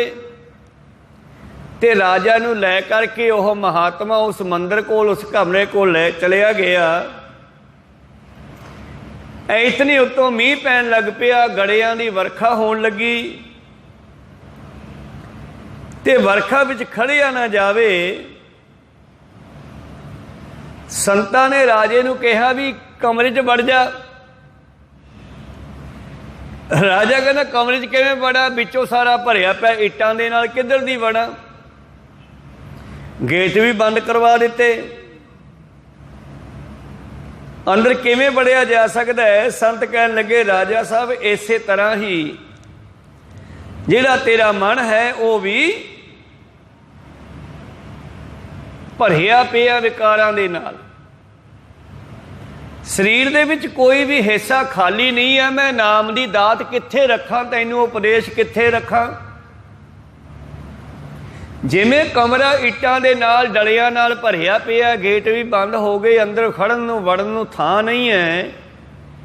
इस मनुख ने अपने हिरदे दे विच विकारां दा वासा कीता होया। रस सोयना रस रूपा कामन, रस परमल की वास, सोने चांदी गड्डियां मोटरां दा रस दिमाग दे विच, बुद्धि दे विच, दिल दे विच, हिरदे विच सारे फुल भर छड्डिया। बाबा नानक जी कहने मैं नाम दा उपदेश कित्थे रखां। वो साधु कहन लगे, भलिया मानसा फिर मैं तैनूं उपदेश किवें देवां। हुण तेरा अंदर भी इस कमरे दी न्याई भरिया पिया है। ये पंक्ति दे अर्थां वास्ते आपां छोटी जी साखी सरवण कीती। रस सोयना रस रूपा कामन, रस परमल की वास। तो ਇਹਦੇ ਵਿੱਚ सोने चांदी ਦਾ रस, ਇਸਤਰੀਆਂ ਦੇ ਵਿਸ਼ੇ ਵਿਕਾਰ ਭੋਗਣ ਦਾ ਰਸ, ਸਰੀਰ ਨੂੰ ਸੋਹਣਾ ਬਣਾਉਣਾ, ਸੈਂਟ ਲਾਉਣੇ, ਪਰਮਲ ਕੀ ਵਾਸ ਦਾ ਰਸ, ਰਸ ਘੋੜੇ ਰਸ ਜਾ ਮੰਦਰ। ਅੱਜ ਕੱਲ ਗੱਡੀਆਂ ਹੁੰਦੀਆਂ, ਸਾਡੇ ਕੋਲੇ ਬਹੁਤ ਮਹਿੰਗੀ ਗੱਡੀ ਆ, ਉਦੋਂ ਘੋੜੇ ਹੁੰਦੇ ਸੀ। ਕੋਈ ਸਤਨਾਮ ਸ੍ਰੀ ਲੱਖ ਲੱਖ ਰੁਪਏ ਦੇ ਘੋੜੇ ਕੀਮਤੀ ਆਉਂਦੇ, ਵਲੈਤੀ ਘੋੜੇ, ਇਰਾਕੀ ਘੋੜੇ। तो बंदे दे अंदर घोड़ियां दा रस, अज कल गड्डियां दा रस, रस घोड़े रस सेजा मंदिर कोठियां दा रस।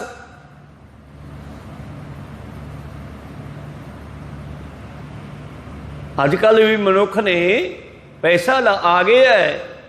वैसे तो पापा बाजों होवे ना ही मोया साथ न जाइए भी कहा है। और वधिया कीमती महल बना लए न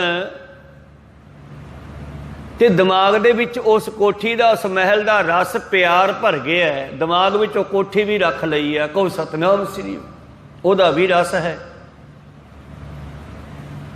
ਰਸ ਘੋੜੇ ਰਸ ਸੇਜਾ ਮੰਦਰ, ਰਸ ਮੀਠਾ ਰਸ ਮਾਸ, ਜੀਵ ਦੇ ਸਵਾਦਾਂ ਦੇ ਰਸ ਨਾਲ ਵੀ ਭਰਿਆ ਪਿਆ। ਮਿੱਠੇ ਕੌੜੇ ਦਾ ਰਸ, ਸ਼ਰਾਬ ਕੌੜੀ ਆ ਪਰ ਉਹਨੂੰ ਵੀ ਬੜੇ ਪਿਆਰ ਨਾਲ ਪੀਂਦਾ ਹੈ। ਅੰਮ੍ਰਿਤ ਮਿੱਠਾ ਹੈ, ਉਹ ਪੀਣ ਨੂੰ ਜੀ ਨਹੀਂ ਕਰਦਾ। ਕਹੋ ਸਤਨਾਮ ਸੀ। ਅੰਮ੍ਰਿਤ ਕੌੜਾ, ਅੰਮ੍ਰਿਤ ਨੂੰ ਕੌੜਾ ਕਹਿੰਦਾ, ਸ਼ਰਾਬ ਨੂੰ ਮਿੱਠੀ ਕਹਿੰਦਾ ਹੈ। ਦਿਮਾਗ ਦੀ ਪੁੱਠੀ ਮੱਤ ਹੈ ਲੋਕਾਂ ਦੀ। ਅੰਮ੍ਰਿਤ ਕੌੜਾ ਵਿਖਿਆ ਮੀਠੀ, ਸਾਕਤ ਕੀ ਇਹ ਵਿਦ ਨੈਣੋ ਡੀਠੀ।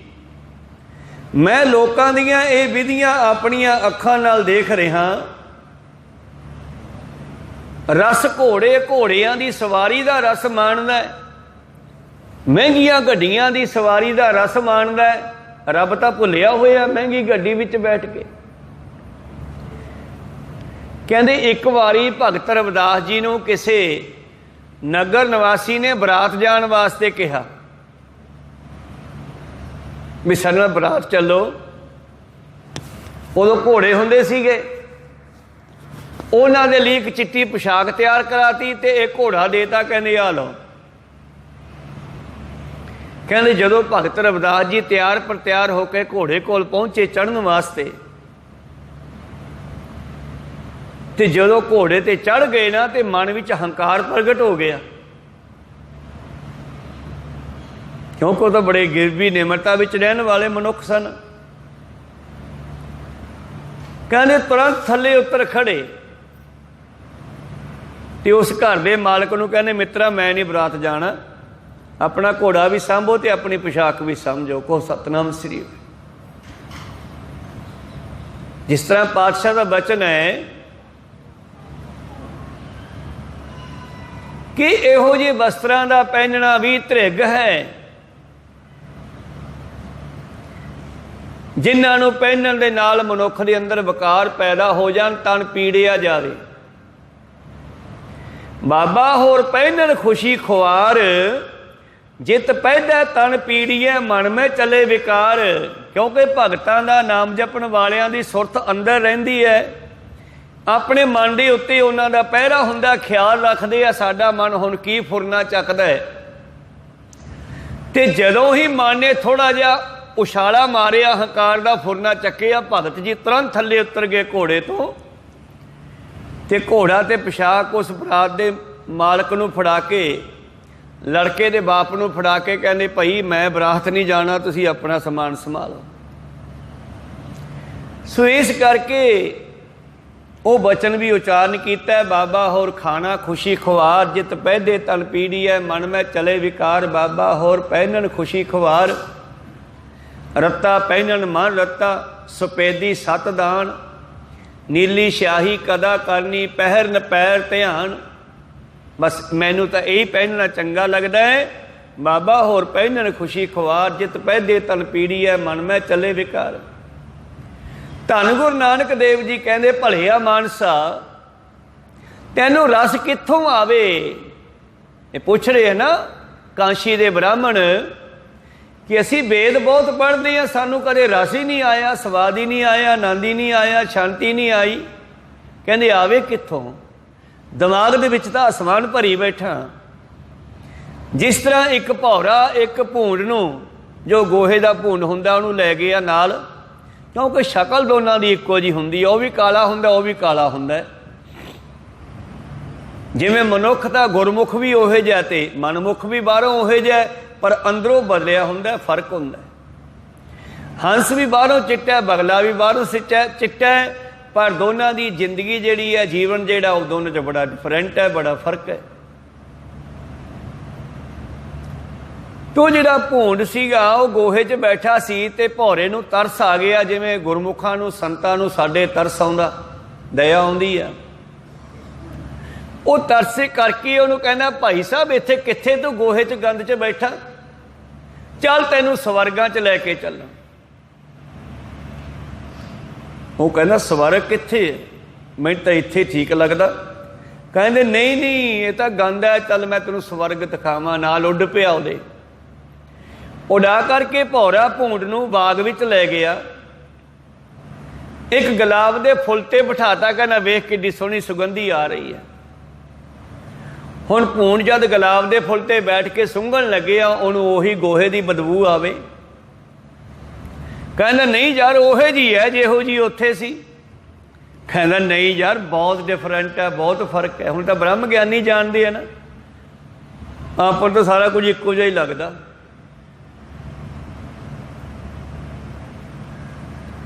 ਭੌਰਾ ਕਹਿੰਦਾ ਦੂਜੇ ਫੁੱਲ ਤੇ ਬੈਠ ਕੇ ਦੇਖ, ਉਹਨੂੰ ਬਾਰ-ਬਾਰ 10-15 ਫੁੱਲ ਬਦਲਾਏ, ਕਹੇ ਜੀ ਉਹੋ ਹੀ ਹੈ, ਉਹੇ ਜੀ ਹੈ। ਭੌਰੇ ਨੇ ਸੋਚਿਆ ਗੌਰ ਨਾਲ ਵੀ ਕੀ ਗੱਲ ਹੈ, ਇਹਨੂੰ ਕਿਉਂ ਨਹੀਂ ਖੁਸ਼ਬੂ ਆ ਰਹੀ। ਜਿਵੇਂ ਉਹ ਪੰਡਤ ਪੁੱਛਦੇ ਆ ਕਾਸ਼ੀ ਦੇ ਬਾਬੇ ਨਾਨਕ ਨੂੰ, ਅਸੀਂ ਵੇਦ ਪੜ੍ਹਦੇ ਹਾਂ ਪਰ ਸਾਨੂੰ ਆਨੰਦ ਨਹੀਂ ਆ ਰਿਹਾ, ਰਸ ਨਹੀਂ ਆ ਰਿਹਾ, ਸਵਾਦ ਨਹੀਂ ਆ ਰਿਹਾ। ਭੌਰਾ ਭੂੰਡ ਨੂੰ ਕਹਿੰਦਾ ਮੂੰਹ ਖੋਲ। ਜਦ ਭੌਰੇ ਨੇ ਭੂੰਡ ਦਾ ਮੂੰਹ ਖੋਲ ਕੇ ਦੇਖਿਆ ਤੇ ਵਿੱਚ ਗੋਹੇ ਦੀ ਡਲੀ ਲੱਕੀ ਫਿਰੇ ਮੂੰਹ ਦੇ, ਜਿਵੇਂ ਲੋਕ ਜਰਦਾ ਖਾਣ ਵਾਲੇ ਰੱਖੀ ਫਿਰਦੇ ਹੁੰਦੇ ਆ ਬੁੱਲਾਂ ਦੇ ਵਿੱਚ, ਕਹੋ ਸਤਨਾਮ ਸ੍ਰੀ, ਐ ਰੱਖੀ ਫਿਰੇ ਗੋਹੇ ਦਾ ਪੀਸ, ਗੋਹੇ ਦੀ ਡਲੀ। ਭੌਰਾ ਕਹਿੰਦਾ ਪਹਿਲਾਂ ਮੂੰਹ ਧੋ, ਭਾਂਡਾ ਧੋਏ ਬੈਸ ਧੂਪ ਦੇਵੋ, ਤਉ ਦੂਧੇ ਕੋ ਜਾਵੋ, ਫਿਰ ਰਸ ਆਊਗਾ, ਫਿਰ ਸਵਾਦ ਆਊਗਾ। ਮਨੁੱਖ ਦੇ ਅੰਦਰ ਤਾਂ 5 ਵਿਕਾਰ ਪਏ ਆ, ਲੱਭ, ਕੁੱਤਾ, ਕੂੜ, ਚੂੜਾ, ਠੱਗ, ਖਾਧਾ, ਮੁਰਦਾਰ, ਪਰ ਨਿੰਦਾ, ਪਰ ਮਲ, ਮੁਖ ਸੁਧੀ, ਅਗਨ, ਕਰੋਧ, ਚੰਡਾਲ। ਰਸ ਕਸੀ ਆਪ ਸਲਾਹਣਾ, ਆਪ ਦੀ ਸਿਫਤ ਕਰੀ ਜਾਣੀ ਹੰਕਾਰ ਦੇ ਵਿੱਚ।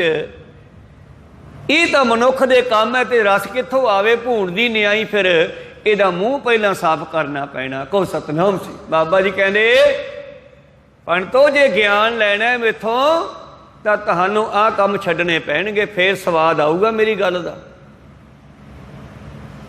ਫੇਰ ਤੁਹਾਨੂੰ ਵੇਦਾਂ ਦੀ ਸਮਝ ਵੀ ਆਊਗੀ, ਰਸ ਆਊਗਾ। ਇਤੇ ਰਸ ਸਰੀਰ ਕੇ ਕਿਹੜੇ ਰਸ ਸੋਇ ਨਾ ਰਸ ਰੂਪਾ, ਕਾਮਨ ਰਸ ਪਰਮਲ ਕੀ ਵਾਸ, ਰਸ ਘੋੜੇ ਰਸ ਸੇਜਾ। ਸਾਡਾ ਬੈੱਡ ਜਿਹੜਾ ਚੰਦਨ ਦਾ ਬਣਿਆ ਹੋਇਆ, ਕੋਈ ਸਤਨਾਮ ਸੀ, ਤੇ ਗਰੀਬ ਦਾ ਮੰਜਾ ਬਣਿਆ ਹੋਇਆ, ਤੇ ਦੋਨਾਂ ਨੇ ਕੰਮ ਉਹਨਾਂ ਤੋਂ ਸੌਣ ਦਾ ਹੀ ਲੈਣਾ।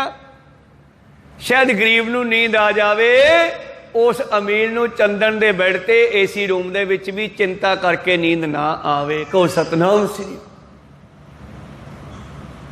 ਕਿਉਂਕਿ ਚਿੰਤਾ ਲੱਗੀ ਹੋਈ ਹੈ, ਬਹੁਤ ਕੁਝ ਇਕੱਠਾ ਹੋ ਗਿਆ, ਕੋਈ ਚੋਰ ਚੋਰੀ ਨਾ ਕਰਕੇ ਲੈ ਜੇ, ਹੁਣ ਉਹਦੀ ਚਿੰਤਾ ਰਹਿੰਦੀ ਹੈ। ਪਹਿਲਾਂ ਇਕੱਠਾ ਕਰਨ ਦੀ ਚਿੰਤਾ ਸੀ, ਹੁਣ ਸੰਭਾਲਣ ਦੀ ਚਿੰਤਾ ਹੋ ਗਈ। ਰਸ ਸੇਜਾ ਮੰਦਰ, ਬੈਡਾਂ ਦਾ ਰਸ ਚੱਕੀ ਫਿਰਦਾ ਦਿਮਾਗ ਵਿੱਚ। ਸਾਡੇ ਬੈੱਡ ਬੜੇ ਪੋਲੇ ਆ, ਬੜੇ ਵਧੀਆ। ਜਿਸ ਬੈੱਡ ਉੱਤੇ ਰਾਜਾ ਪੈਂਦਾ, ਇੱਕ ਦਿਨ ਨੌਕਰਾਣੀ ਕਿਤੇ ਝਾੜੂ ਲਾਉਂਦੀ, ਸਫਾਈ ਕਰਦੀ ਉਸ ਦੇ ਕਮਰੇ ਦੀ, ਕਿਤੇ ਢੂਈ ਦੁਖਦੀ ਹੋਣੀ ਹੈ, 2 ਮਿੰਟ ਉਸੇ ਬੈੱਡ ਤੇ ਢੂਈ ਸਿੱਧੀ ਕਰਨ ਲੱਗ ਪਈ। ਕਹੋ ਸਤਨਾਮ ਸ੍ਰੀ।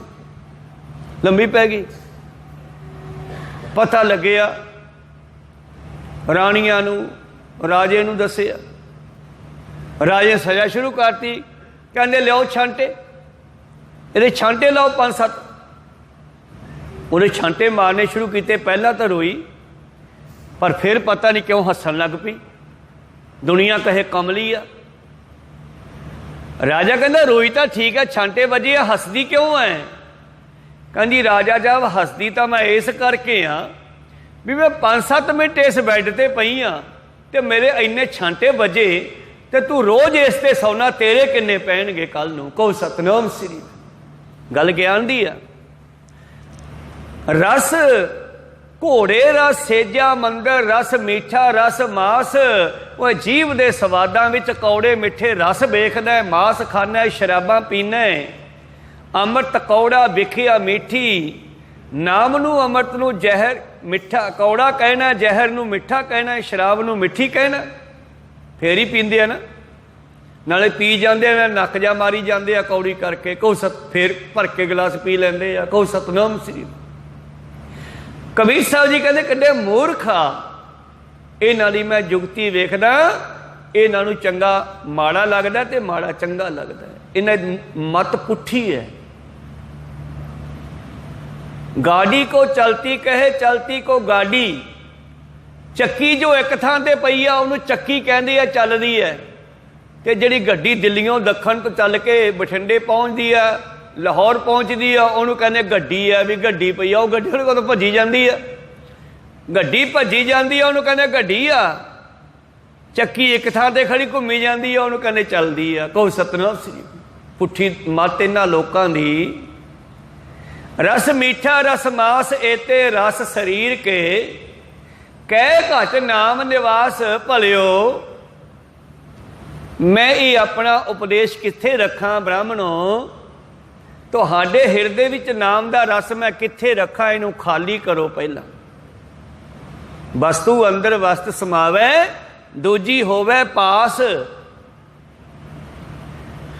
ਜੇ ਕਿਸੇ ਭਾਂਡੇ ਵਿੱਚ ਕੋਈ ਵਸਤੂ ਪਾਉਣੀ ਹੈ, ਪਹਿਲਾਂ ਭਾਂਡਾ ਖਾਲੀ ਕਰੋ, ਸਾਫ਼ ਕਰੋ, ਤਾਂ ਕਿ ਪਾਈ ਹੋਈ ਵਸਤੂ ਖਰਾਬ ਵੀ ਨਾ ਹੋਵੇ। ਵਸਤੂ ਅੰਦਰ ਵਸ ਸਮਾਵੈ, ਦੂਜੀ ਹੋਵੇ ਪਾਸ। ਸਾਹਿਬ ਸੇਤੀ ਹੁਕਮ ਨਾ ਚੱਲੇ। ਇੱਥੇ ਦੋਨੇ ਚੀਜ਼ਾਂ ਇਕੱਠੀਆਂ ਨਹੀਂ ਚੱਲਣੀਆਂ। ਨਾਲੇ ਬੇਨਤੀ ਕਰਨੀ, ਨਾਲੇ ਕਹਿੰਦੇ ਬਾਬਾ ਜੀ ਐ ਨਹੀਂ ਕਰਨਾ, ਐਂ ਕਰਨਾ। ਕਹੋ ਸਤਿਨਾਮ ਸ੍ਰੀ। ਸਾਹਿਬ ਸੇਤੀ ਹੁਕਮ ਨਾ ਚੱਲੇ, ਕਹੀ ਬਣੇ ਅਰਦਾਸ। ਆਸਾ ਜੀ ਕੀ ਵਾਰ ਦੇ ਬਚਨ ਹੈ। ਇਸ ਕਰਕੇ ਬਾਬਾ ਜੀ ਕਹਿੰਦੇ ਭਲਿਓ ਕੀ ਕਰੀਏ? ਜਿਤ ਬੋਲਿਆ ਪਤ ਪਾਈਐ, ਸੌ ਬੋਲਿਆ ਪਰਵਾਨ। ਬੰਦੇ ਨੂੰ ਉਹ ਬੋਲਣਾ ਚਾਹੀਦਾ ਜਿਸ ਬੋਲਣ ਨਾਲ ਬੰਦੇ ਨੂੰ ਇੱਜ਼ਤ ਮਿਲੇ, ਸਤਿਕਾਰ ਮਿਲੇ। ਫਿੱਕਾ ਬੋਲ ਵਿਗੋਚਣਾ, ਸੁਣ ਮੂਰਖ ਮਣਿਆ ਜਾਣ। ਜਨਤਾ ਨੂੰ, ਸ੍ਰਿਸ਼ਟੀ ਨੂੰ ਮਾੜੇ ਬਚਨ ਬੋਲਨੇ ਕਿਸੇ ਨੂੰ ਵੀ ਇਹ ਮਾੜੀ ਗੱਲ ਹੈ। ਫਿੱਕੇ ਬੋਲ ਬੋਲ ਕੇ ਬੇਗੁਚਨਾ ਦੁਖੀ ਹੋਣਾ ਹੀ ਆ। ਜਾਂ ਤੂੰ ਕਿਸੇ ਦਾ ਦਿਲ ਦਿਖਾਤਾ, ਫਿਰ ਤੈਨੂੰ ਸ਼ਾਂਤੀ ਕਿਵੇਂ ਆ ਜੂ ਭਲਾ? ਪੰਡਤ ਕਹਿੰਦੇ ਅਸੀਂ ਵੇਦ ਗ੍ਰੰਥ ਬੜੇ ਪੜ੍ਹਦੇ ਹਾਂ, ਕਾਸ਼ੀ ਵਿੱਚ ਰਹਿਣ ਵਾਲੇ। ਬਾਬਾ ਜੀ ਕਹਿੰਦੇ ਤੁਹਾਨੂੰ ਇਸ ਕਰਕੇ ਸ਼ਾਂਤੀ ਨਹੀਂ ਆ ਰਹੀ। ਇਹ ਬਿਮਾਰੀ ਦਾ ਮੁੱਢ ਹਨ ਸਾਰੇ। ਇਹ ਵਿਕਾਰ ਛੱਡੋ, ਸਭ ਨੂੰ ਮਿੱਠਾ ਬੋਲੋ। ਜੋ ਤਿਸ ਪਾਵੈ ਸੇ ਭਲੇ, ਹੋਰ ਕੇ ਕਹਿਣ ਬਖਾਣ। ਜਿਸ ਦੇ ਬੋਲਣ ਨਾਲ ਸਾਨੂੰ ਇੱਜ਼ਤ ਮਿਲੇ। ਜਿਤ ਬੋਲਿਆ ਪਤ ਪਾਈਐ, ਸਾਹ ਬੋਲਿਆ ਪ੍ਰਵਾਨ। ਉਹ ਬੋਲੋ ਜਿਹੜੇ ਨਾਲ ਇੱਜ਼ਤ ਮਿਲੇ ਦੁਨੀਆ ਵਿੱਚ। ਜੇ ਕਿਸੇ ਨੂੰ ਗਾਲ ਕੱਢਾਂਗੇ ਤੇ ਅੱਗੋਂ ਇੱਜ਼ਤ ਥੋੜ੍ਹੀ ਦੇਊ ਅਗਲਾ। ਪਤਾ ਹੀ ਹੈ ਮਾੜਾ ਬੋਲਣ ਨਾਲ ਅੱਗੋਂ ਫਿਰ ਮਾੜਾ ਹੀ ਮਿਲੇਗਾ ਵਾਪਸੀ। ਖੂਹ ਦੇ ਵਿੱਚ ਚੀਕ ਮਾਰੋਗੇ, ਵਾਪਸ ਚੀਕ ਆਊਗੀ। ਕੁਝ ਬੋਲੋਗੇ ਤੇ ਵਾਪਸ ਉਹੀ ਆਵਾਜ਼ ਆਊਗੀ। ਇਸੇ ਤਰ੍ਹਾਂ ਜਿਹੋ ਜਿਹਾ ਸਾਡੇ ਦਿਮਾਗ ਚੋਂ ਨਿਕਲੇਗਾ ਉਹੇਗਾ ਅੱਗੋਂ ਵਾਪਸ ਆਵੇਗਾ।